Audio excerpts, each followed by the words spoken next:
Assalamualaikum warahmatullahi wabarakatuh. Halo semuanya, perkenalkan saya Eva dari kelas 5D Akuntansi dengan NIM belakang 013. Di sini saya akan menjelaskan terkait pusat pertanggungjawaban, pusat laba dan pusat investasi yang merupakan salah satu materi dari mata kuliah Sistem Pengendalian Manajemen yang diampu oleh Ibu Reskino, SEM, SI, AK, CA, CMA, SERA, CBV, CDMS, PhD. Nah, baik yang pertama yaitu apa sih pusat laba itu? Nah, pusat laba ataupun profit center merupakan pusat pertanggungjawaban yang memiliki kewenangan untuk mengendalikan biaya-biaya dan menghasilkan pendapatan. Tetapi kewenangannya ini tidak memiliki kewenangan untuk mengambil keputusan terkait investasi. Jadi pusat laba ini hanya bertanggung jawab terhadap tingkat laba yang akan dicapai, tapi tidak mengatur terkait pengalokasian laba tersebut apakah akan dijadikan sebagai investasi ataupun tidak gitu. Dalam pusat laba ini banyak keputusan-keputusan manajemen itu yang mengusulkan untuk meningkatkan beban dalam rangka peningkatan tingkat laba. Nah, mengapa demikian? Jadi manajer pusat laba itu berpikir, teman-teman, bahwa peningkatan beban itu akan menghasilkan peningkatan laba juga. Mengapa? Padahal kan beban itu kalau kita pikir-pikir akan mengurangi laba gitu kan. Tapi manajer pusat laba ini mengusulkan untuk meningkatkan beban dalam rangka peningkatan pusat laba. Nah, dalam keputusan ini itu disebut sebagai pertimbangan biaya pendapatan ataupun expense revenue trade-off, yang mana manajer pusat laba itu berpikir bahwa peningkatan beban atau pengeluaran biaya-biaya yang dikeluarkan untuk beban iklan ataupun promosi itu akan berdampak positif terhadap peningkatan laba yang akan dicapai nanti gitu. Semakin tinggi pengeluaran untuk beban iklan, maka akan semakin tinggi juga informasi yang diterima oleh masyarakat dan akhirnya penjualan kita meningkat dan laba kita akan meningkat. Lalu bagaimana sih kondisi apa yang membuat suatu entitas itu atau seseorang itu dijadikan sebagai penanggung jawab pusat laba? Nah, ini nggak bisa langsung dikasih gitu aja ya teman-teman, tapi ada syaratnya. Nah, ada 2 syarat bagaimana pendelegasian pusat laba itu terjadi gitu. Yang pertama, manajer tersebut tuh harus punya informasi yang relevan, punya ilmu yang relevan, bagaimana pertukaran pendapatan dan biaya gitu. Jadi si manajernya ini harus punya ilmu dulu gitu, bagaimana sih cara menekan biaya yang baik gitu tanpa harus mengurangi kualitas dari produk. Terus bagaimana cara kita sebagai pusat laba itu bisa menghasilkan peningkatan laba yang tinggi gitu. Jadi manajer tuh harus punya informasi yang seperti itu, punya ilmu-ilmu yang seperti itu. Nah, yang kedua, manajer itu kita tuh harus punya pengukuran untuk mengukur seberapa efektif dan efisiennya sih manajer pusat laba itu mengatur terkait pendapatan dan biaya-biaya. Nah, selanjutnya yaitu jenis-jenis pengukuran pusat laba. Nah, kita tuh harus punya kan cara yang digunakan untuk mengukur pusat laba. Jadi bisa tahu nih manajer tersebut bagus gak sih gitu dalam pertanggungjawabannya terhadap pusat laba. Nah, jenis-jenis pengukuran pusat laba itu ada 5. Yang pertama ada margin kontribusi, terus laba langsung, laba yang dapat dikendalikan, laba sebelum pajak, dan laba bersih. Margin kontribusi itu yang pertama adalah selisih antara pendapatan dan biaya variabel. Nah, biaya variabel ini kan adalah biaya yang bisa dikendalikan gitu oleh manajer, sehingga margin kontribusi ini tuh bisa gitu sebagai refleksi dari kinerja si manajer atau kinerja dari pusat laba tersebut gitu. Nah, si manajer ini tuh bisa mengatur seberapa banyak sih pengeluaran yang digunakan untuk biaya variabel, dan kita jadi bisa tahu dari pengukuran ini bagaimana si manajer tuh bisa menekan biaya-biaya variabel yang dikeluarkan gitu. Yang kedua ada laba langsung, yang mana ini adalah margin kontribusi dikurangi dengan biaya tetap gitu. Biaya tetap di sini adalah biaya tetap yang ada di dalam pusat laba itu sendiri gitu, bukan gabungan dari kantor pusat gitu. Jadi biaya tetap ini bisa ditelusuri gitu, asalnya dari mana dan sebagainya gitu. Nah, yang ketiga itu laba yang dapat dikendalikan. Nah, laba yang dapat dikendalikan itu adalah laba langsung yang tadi dikurangi dengan beban biaya korporat yang dapat dikendalikan oleh si manajer. Nah, beban biaya korporat yang bisa dikendalikan manajer tuh kayak apa sih? Misalnya beban teknologi informasi gitu. Itu kan diperlukan ketika si karyawannya itu tuh tidak mengerti terkait teknologi informasi gitu. Nah, apabila si karyawannya ini telah mendapat pelatihan, kemudian sudah paham mengenai teknologi informasi, maka beban ini tuh tidak perlu dikeluarkan gitu. Sehingga beban ini termasuk ke dalam kendali dari manajer. Nah, yang keempat yaitu adalah laba sebelum pajak, yang mana ini adalah laba yang dapat dikendalikan dikurangi dengan beban-beban korporat lainnya gitu. Yang mana beban korporat ini adalah beban yang memang ada dan tidak dapat dikendalikan oleh si manajer. Nah, yang terakhir yaitu laba bersih, yang mana laba sebelum pajak ini dikurangi dengan kewajiban-kewajiban pajak yang telah dibayarkan oleh perusahaan tersebut. Nah, selanjutnya yaitu bentuk-bentuk dari pusat laba. Nah, pusat laba ini punya dua bentuk. Yang pertama unit bisnis atau divisi sebagai pusat laba, dan yang kedua ada unit fungsional sebagai pusat laba.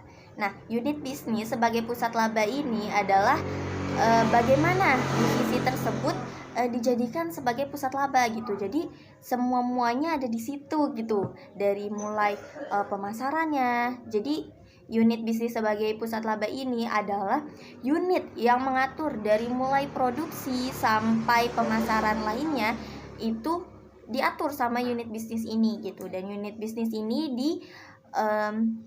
diketuai atau dipimpin oleh manajer yang tadi gitu. Jadi unit bisnis sebagai pusat laba ini mengatur secara keseluruhan terkait dengan pusat laba gitu, mulai dari proses produksi, kemudian bagaimana sih biaya bahan bakunya dan sebagainya, kemudian pemasarannya dan sebagainya, itu diatur secara keseluruhan dalam satu unit bisnis itu sendiri gitu.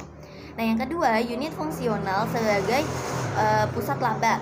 Nah, ini unit fungsional biasanya tuh ada di perusahaan multibisnis, yang mana ini adalah perusahaan yang sudah besar gitu, sehingga di dalam perusahaannya tuh ada fungsi-fungsi tertentu di dalam perusahaannya. Misalnya ada fungsi pemasaran, fungsi manufaktur, terus ada unit pendukung dan pelayanan unit, dan ada organisasi lainnya. Nah, terus bagaimana penerapan pusat laba pada unit-unit fungsional kayak gini gitu. Nah, yang pertama itu di pemasaran. Jadi, unit fungsional pemasaran ini itu terfokus gitu.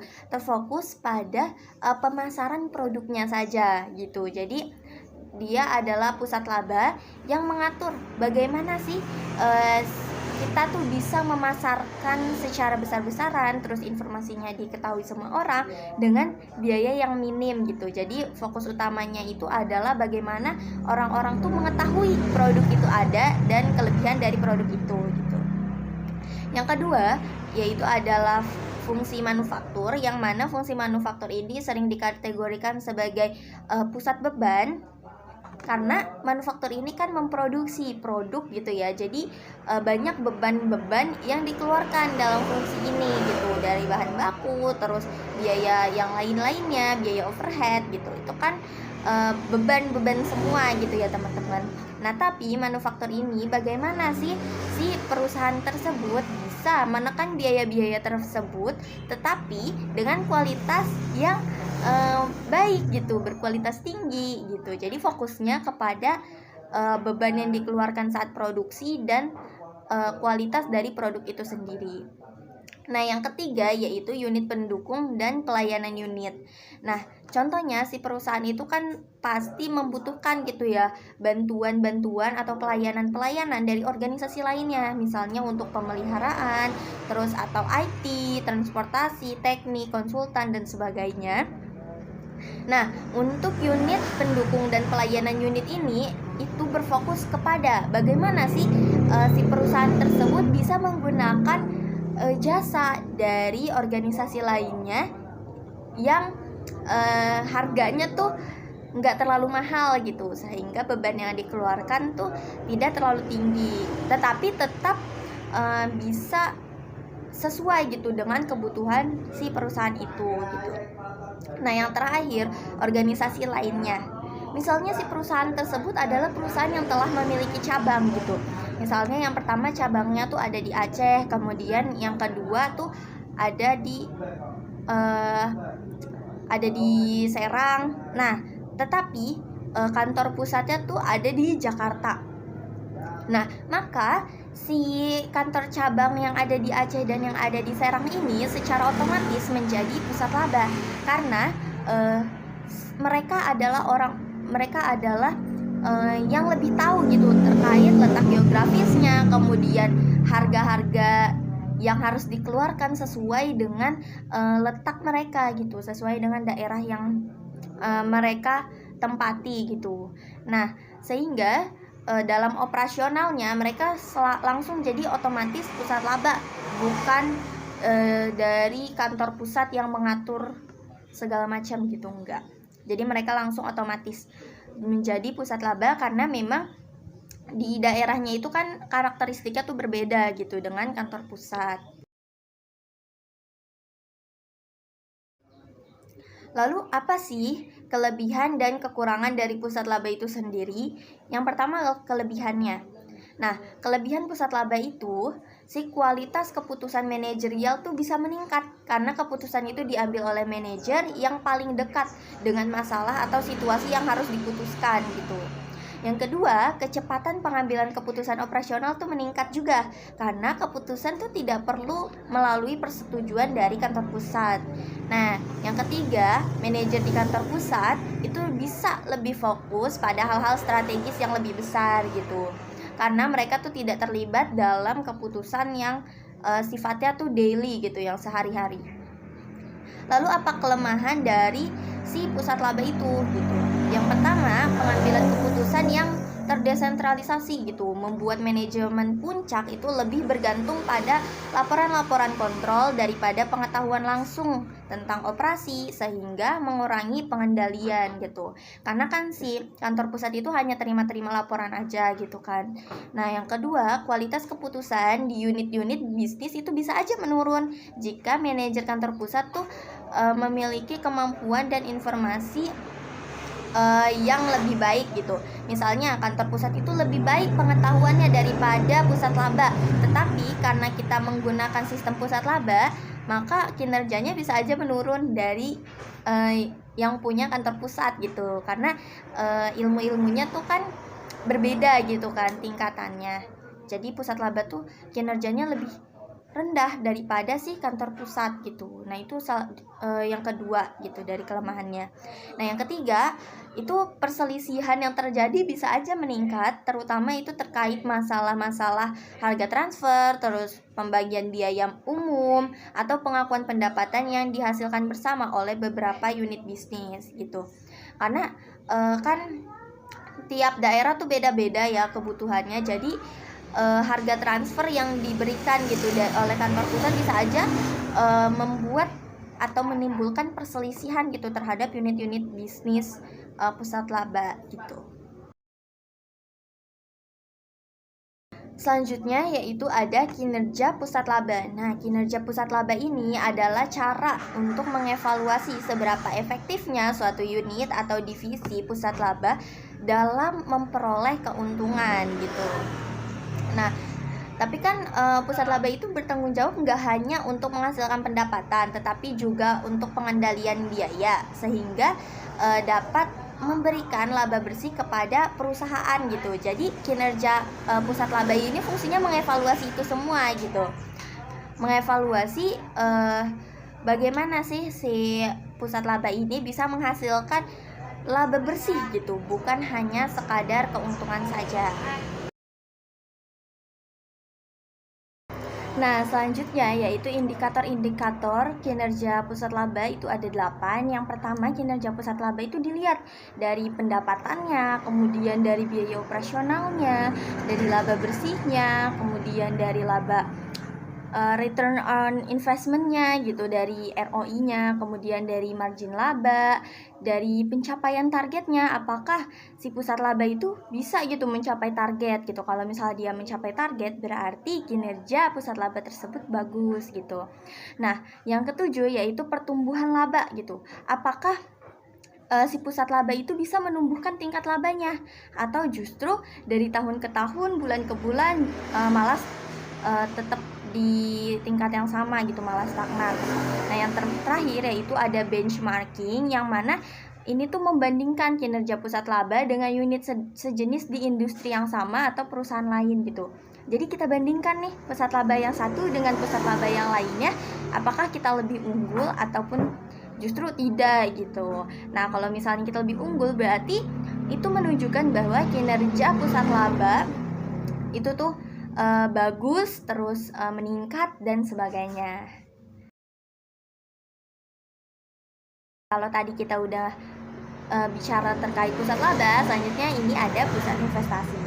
Pusat investasi itu apa sih? Jadi pusat investasi itu atau invest center adalah suatu pusat pertanggungjawaban yang manajernya tuh bertanggung jawab terhadap pendapatan, biaya, dan juga investasi. Nah, untuk manajernya ini dia tidak bertanggung jawab terhadap pencapaian laba, justru dia hanya terfokus kepada bagian investasinya aja.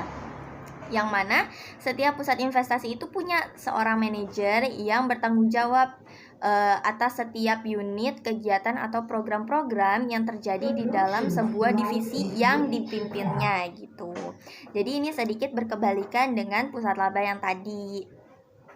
Kemudian manajer tersebut tuh akan mempertanggungjawabkan hasil kinerjanya kepada direksi perusahaan. Nah, untuk hal yang ini sama aja, jadi kayak kinerja pusat laba itu akan diukur gitu dan akan dilaporkan ke kantor pusat. Nah, untuk kinerja pusat investasi juga akan dilaporkan gitu kepada direksi-direksi atas. Nah, lalu apa sih tujuan dari pengukuran prestasi suatu pusat investasi?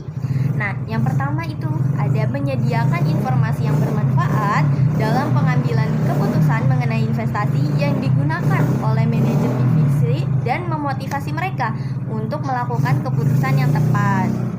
Nah, yang kedua yaitu mengukur prestasi divisi sebagai kesatuan usaha yang berdiri sendiri.